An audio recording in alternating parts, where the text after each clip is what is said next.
Ma'am, एक सवाल ये उठ रहा है कि जो चुनाव के पहले चल रहा था कि कांग्रेस की लड़ाई कांग्रेस से ही है हरियाणा में। क्या ऐसा लग रहा है कि अगर शैलजा जी को मुख्यमंत्री का चेहरा बनाया जाता तो बात देखिए, कुछ और हम होती? कभी भी जहां हमारी सरकार नहीं होती हम किसी को मुख्यमंत्री का चेहरा नहीं बनाते हैं। हम एक साझे सरोकार के साथ पूरी लीडरशिप जो है मिलकर चुनाव लड़ती है और फिर विधायक दल ये निश्चित करता है कि कौन मुख्यमंत्री बनेगा। नहीं, खैर अभी तो हाइपोथेटिकल क्वेश्चन है कि अभी जीत रहे हैं। मैं तो नहीं मान रहा कि अभी जीत रहे हैं, लेकिन हाँ ये बात ज़रूर है कि वो इतनी एंटी इनकम्बेंसी के बाद भी अगर इतनी सीट लेकर आ रही है तो ये सोचने का विषय तो है कि कहीं जो हमारा टारगेट ग्रुप था हम उन तक अच्छे से नहीं पहुंच पाए हैं। विशेष रूप से अगर मैं कहूँ कि शोषित वंचित तबके को हम कंसोलिडेट नहीं कर पाए, जो कि बहुत ज़्यादा त्रस्त और ग्रस्त था भाजपा के राज में। उस तक हमें पहुँचना चाहिए था, उसको हमें और अच्छे से समझाना चाहिए था, उस पर हमें और आत्मलोकन करना चाहिए, और चिंतन करना चाहिए, और मंथन करना चाहिए। मैम, पिछली बार तो भाजपा ने हरियाणा में जो है समर्थन की सरकार चलाई थी, लेकिन इस बार जो दिख रहा है कि इस बार वो अकेले सरकार बनाने जा रही है। क्या कहेंगे आप? देखिए, जब तक नतीजा नहीं आता ये एक पूर्वानुमान है, क्योंकि अभी कई राउंड जो हैं वो होने बाकी हैं। कुछ जगहों पर प्रत्याशी जीत गए हैं, सब सुनने में आया भी। मेरे पास टेलीविजन नहीं है तो मैं नहीं बता पाऊंगी, लेकिन मुझे लगता है कि यहाँ पर भी सिचुएशन में परिवर्तन आ सकता है और हमें थोड़ा और इंतज़ार करना चाहिए। मैम, एक सवाल ये उठ रहा है कि जो चुनाव के पहले चल रहा था कि कांग्रेस की लड़ाई कांग्रेस से ही है हरियाणा में।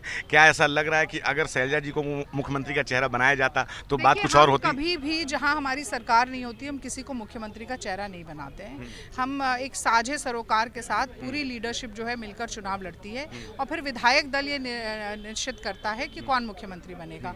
तो ये जो हमारी प्रणाली ही नहीं है वो अलग से बदल कर किसी को मुख्यमंत्री का चेहरा, तो अभी इस चुनाव में भी कोई नहीं था। पर अगर ऐसा होता है कि हम हार जाते तो क्या हमारी मैसेजिंग क्यों कमज़ोर थी? क्या संगठन का ना बनना एक बड़ा कारण था? क्या तनातनी एक बड़ा कारण था? ये सारे सवाल हैं जिन पर हम मंथन करेंगे और फिर कितना वोट शेयर किन छोटे दलों का रहा, क्या उससे नुकसान पहुंचा, तो ये सारी बातें ये तो नतीजा आने के बाद ही पता चल मैम, पाएगा। 10 साल का एंटी इनकम्बेंसी फैक्टर रहा, लेकिन फिर भी जो अभी रुझान है उसमें साफ साफ 49 सीटों पे भाजपा बढ़ी हुई है। और पहली बार ऐसा होने जा रहा है कि अगर सरकार बन जाती है तो पहली बार कोई पार्टी लगातार तीसरी बार सरकार हरियाणा में बनाने वाली है। भाई, अगर ऐसा होगा तो ये ऐतिहासिक है, पर जब होगा तब इस पर बात करेंगे। चलिए, भाजपा ने और पहली बार ऐसा हरियाणा में होने जा रहा है कि लगातार तीसरी बार कोई पार्टी सरकार बनाने की ओर बढ़ रही है। और जो एक माहौल था 10 साल से कि एंटी इनकम्बेंसी है, इस बार जो है कांग्रेस लौटेगी। क्या हुआ ऐसा कि जो अभी ऐसा रुझान आ रहा है? देखिए, अभी मैं इसे कहता हूँ कि शुरुआती तो नहीं, लेकिन काफ़ी रुझान अभी बाकी हैं। हमारा ग्राउंड जीरो पर बातचीत हो रही है हमारे कैंडिडेट से भी। 10 से राउंड या 11 राउंड तक लगभग हुए हैं, 7-7, 8-8 राउंड अभी और जगह बाकी भी हैं। और मार्जिन जहाँ पर टैली कर रहा है या वेरिएशंस है वो 1000, 1200, 1500 वोटों का वेरिएशंस आ रहा है। तो अभी समय है, मैं समझता हूँ कि हम कम बैक करेंगे और बहुत ज़्यादा डिफरेंस और बीजेपी का और हमारा नहीं है। तो 49 और 34 में ठीक ठाक अब डिफरेंस आ चुके हैं। अब लगभग जो है दिन का जो है 1 बजने वाले हैं, एक का समय पार कर चुका है। और अब ये भी कहा जा रहा है कि कहीं ना कहीं जो शैलजा गुट और हुड्डा जी का गुट जो था, कहीं ना कहीं इनकी तनातनी जो है वो कांग्रेस को भारी पड़ गई है। स्वाभाविक है, जब अगर हम किसी भी संगठन में होते हैं और वो संगठन अगर एकजुट होकर ना लड़े या चलते चुनाव के बीच में एक दूसरे पर अगर आरोप प्रत्यारोप करे या एक दूसरे के साथ ना चले, समन्वय ना हो, तो उससे इम्पैक्ट तो पड़ता ही है। इसका इम्पैक्ट हो सकता है पड़ेगा या पड़ा होगा, लेकिन ओवरऑल मैं समझता हूँ कि लोग वहाँ पर बदलाव चाहते थे।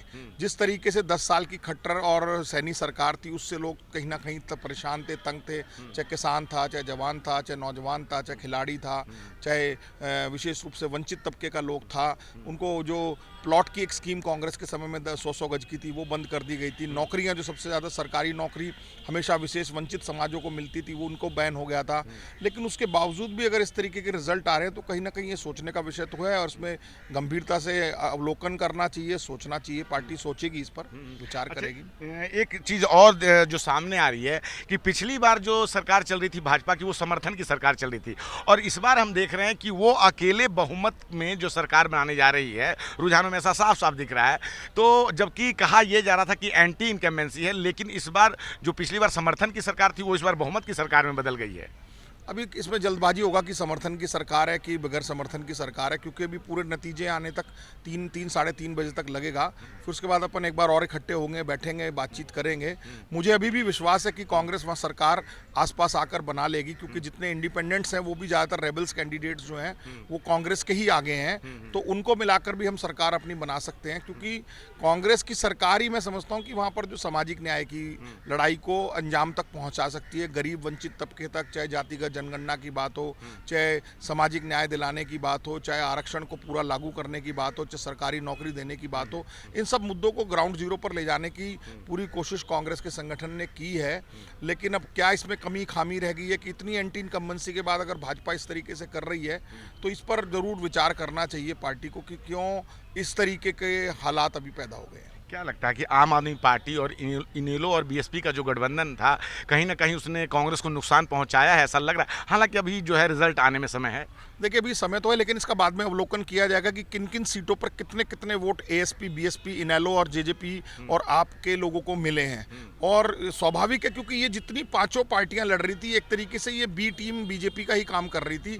जब आप एक सत्तारूढ़ पार्टी को हटाना चाहती है, वहाँ की हरियाणा की सरकार 10 साल की उनकी एंटी इनकम्बेंसी है और वो हमेशा से संविधान की विरोधी रही है, बाबा साहब के सपनों की विरोधी रही है, वंचित दलित ओबीसी समाज की विरोधी रही है।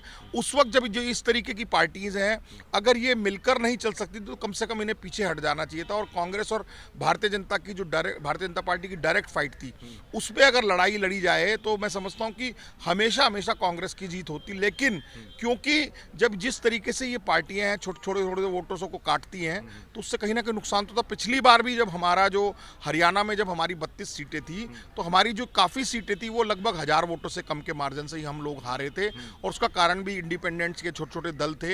ये जनता को कहीं ना कहीं समझना होगा कि जब भी अगर भारतीय जनता पार्टी को आपने रोकना है, इस मनुवादी संविधान विरोधी ताकतों को रोकना है, तो हमेशा आपको जो पार्टी संविधान को प्यार करती है, संविधान को रोकना चाहती है, उन ताकतों को बढ़ावा देने के लिए छोटी छोटी जितनी क्षेत्रीय पार्टियां हैं, जो वोट कटवा पार्टियां हैं, उन पार्टियों को लगाम लगानी चाहिए, उन पर रोक लगानी चाहिए और एक तरफा मैंडेट देना चाहिए ताकि भारतीय जनता पार्टी को और आरएसएस की सोच को रोका जा सके। तो आम आदमी पार्टी तो आई थी आप लोगों से गठबंधन करने, आप लोगों ने ही मना कर दिया उनको। देखिए आम आदमी पार्टी वहां पर एक सीट लोकसभा में लड़ी थी और उनकी जो 5 सीटें बेहतरीन उन्होंने पोजीशन वहां पर लोकसभा के चुनाव में पिछली बार की, तो उस पर हमने उनको ऑफर दिया था कि 5 सीटों पर आप अपनी जो बेहतरीन सीट हैं जहां पर आपको अच्छे वोट मिले हैं आप उन सीट पर कंटेस्ट करिए। लेकिन वो फिर भी 10 सीट, 12 सीट, 15 सीट की बात कर रहे थे। जब हमने वहाँ की जनता ने भी मैंडेट दिया कि 10 में से 5 सीट कांग्रेस को दी और 5 सीट भाजपा को दी, तो उसके बावजूद हमने अलायंस में उनकी कुरुक्षेत्र सीट पर मदद की और वो अपनी एक सीट भी नहीं निकाल पाए थे। तो उन्हें उसी वक्त तय करना चाहिए था कि हमारी स्थिति वहाँ 10 या 12 सीटों की नहीं है, उन्हें अगर वो मिलकर लड़ना चाहिए था। ये उन्होंने एक तरीके से भारतीय जनता पार्टी की मदद की है और आज जनता समझेगी, देखेगी आने वाले समय में जब रिजल्ट पूरे निकल कर आएंगे कि उन्होंने किसकी मदद की है।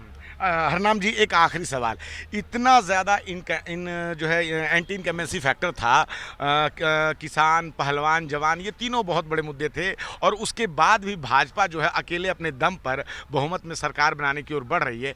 अगर ये चुनाव जो है वो जीत जाते हैं तब आप लोग जनता के पास किन मुद्दों के साथ आगे के चुनाव में जाएंगे? क्योंकि इतना ज़्यादा एंटी इनकम्बेंसी फैक्टर था फिर भी भाजपा जीत जा रही है। नहीं, खैर अभी तो हाइपोथेटिकल क्वेश्चन है कि अभी जीत रहे हैं, मैं तो नहीं मान रहा कि अभी जीत रहे हैं। लेकिन हाँ ये बात ज़रूर है कि वो इतनी एंटी इनकम्बेंसी के बाद भी अगर इतनी सीट लेकर आ रही है तो ये सोचने का विषय तो है कि कहीं जो हमारा टारगेट ग्रुप था हम उन तक अच्छे से नहीं पहुंच पाए हैं। विशेष रूप से अगर मैं कहूँ कि शोषित वंचित तबके को हम कंसोलिडेट नहीं कर पाए, जो कि बहुत ज़्यादा त्रस्त और ग्रस्त था भाजपा के राज में, उस तक हमें पहुँचना चाहिए था, उसको हमें और अच्छे से समझाना चाहिए था, उस पर हमें और आत्मलोकन करना चाहिए और चिंतन करना चाहिए और मंथन करना चाहिए, संगठन को चाक चौबंद करना चाहिए, पूरे तमाम बड़े लीडर्स को एक प्लेटफॉर्म पर आकर काम करना चाहिए था, जो कि एक कमी थी इस चुनाव में कि सभी लीडर्स जो थे वो अलग अलग कर रहे थे और चलते चुनाव के बीच में भी एक तरीके से आपस में एक फुटाव की स्थिति थी, जो कि अभी भाजपा आज जो इतनी सीटें भी ले पा रही है वो केवल यही एक कारण हो सकता है। कहीं ना कहीं कुमारी शैलजा जी की जो नाराजगी थी वो महंगी पड़ रही है कांग्रेस को। स्वाभाविक है। चलिए, धन्यवाद। नेशनल दस्तक की आपसे गुजारिश है कि अगर इसको बचाना चाहते हैं तो नेशनल दस्तक को सब्सक्राइब करने के लिए रेड कलर के सब्सक्राइब बटन को दबाएं, फिर बेल आइकन की घंटी दबाएं। नेशनल दस्तक को बचाने के लिए बहुत जरूरी है कि हर खबर को शेयर करें, लाइक करें, कमेंट जरूर करें।